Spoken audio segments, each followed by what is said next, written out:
Okay, today we're going to look at some problems from section 2.5 in our text. This section is about the chain rule, and we're just going to do the beginning problems because we had to skip 2.4 just based on where we were with our schedule, so we haven't covered the trig derivatives yet.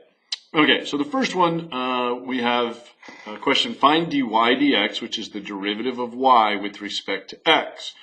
But what we have here is y in terms of u, and there should have been u in terms of x. So there's a couple of ways to do this. We realize that dy dx is equivalent to dy du times du dx. The u's divide out and we're left with dy dx. So I first find dy du. So dy du is 3u squared using our power rule. And then the derivative of u with respect to x would be 2x plus 4.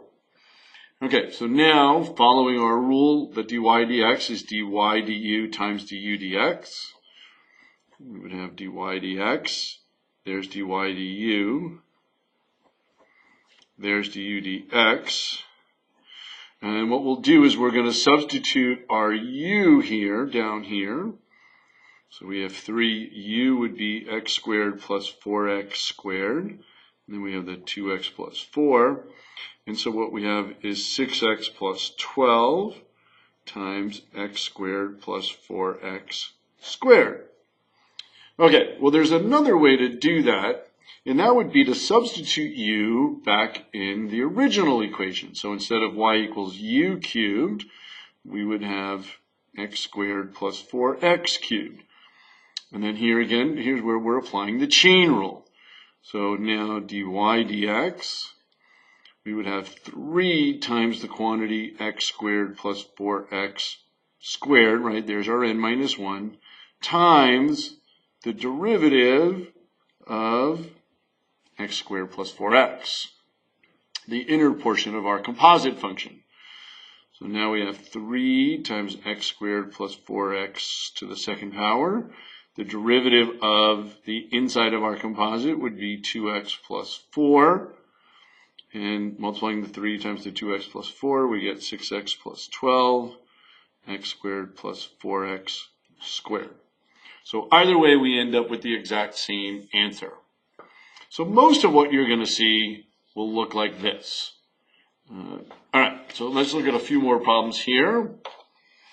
Okay, so again, we're going to use the chain rule, so f prime of x.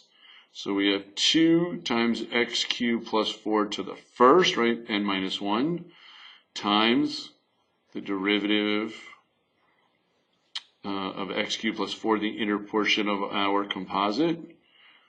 And so that derivative, derivative of x cubed is 3x squared. The derivative of a constant is 0. So we have 6x squared times x cubed plus 4. You can leave it like that, or you could distribute. Either way, you're fine. Okay, here we have 1 over the square root of a quantity. So in order to be able to apply the power rule, we're going to need to rewrite this as 3t squared plus 4t minus 1 raised to the negative 1/2, right? Because we're in the denominator, the negative exponent would tell us to take the reciprocal. So now we have negative 1/2 times 3t squared plus 4t minus 1 to the n minus 1, so to the minus 3/2. And then on the inside, we would have 2 times 3, we have 6t plus 4.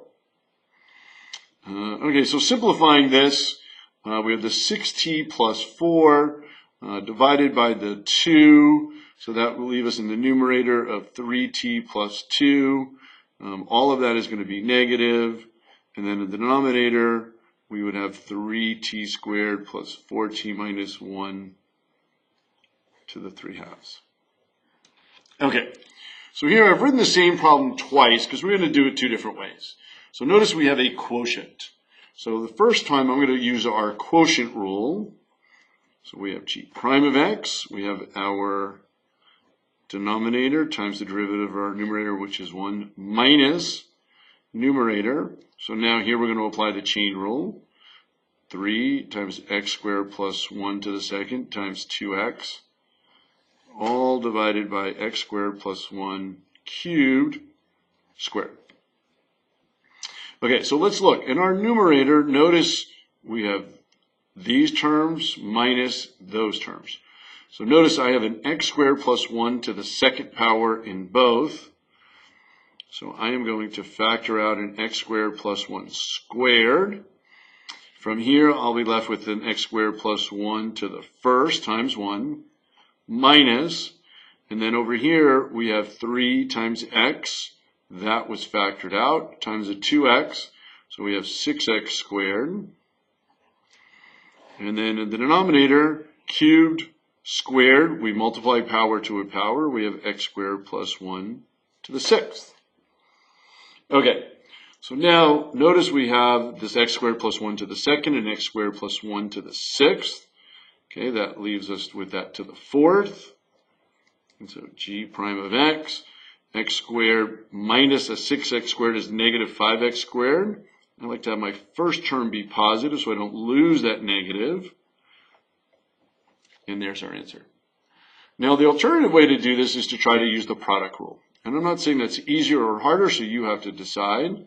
So I will rewrite this as x times x squared plus 1 to the negative 3. Okay, so applying our product rule, we have g prime of x. The derivative of x is 1 times x squared plus 1 to the negative 3 plus x. Now we're going to take the derivative here. So we have negative 3 times x squared plus 1 to the negative 4 times the derivative of what's inside, which is 2x. Okay, so notice I have an x squared plus 1 to the negative 3, x squared plus 1 to the negative 4. So the negative 4 is actually the smallest of what we have. So we're going to factor out an x squared plus 1 to the negative 4. And that leaves us with an x squared plus 1 to the first. Right? Notice if I were to redistribute here, we add the exponents, we get back to negative 3. And then that leaves us with a minus negative 3 times x times 2x, 6x squared. And hopefully you're starting to see how close we are to our answer we have previously. So, excuse me. So we have an x squared minus a 6x squared, which is negative 5. So again, we have 1 minus 5x squared. And because that's raised to the negative 4, we're going to put that in the denominator.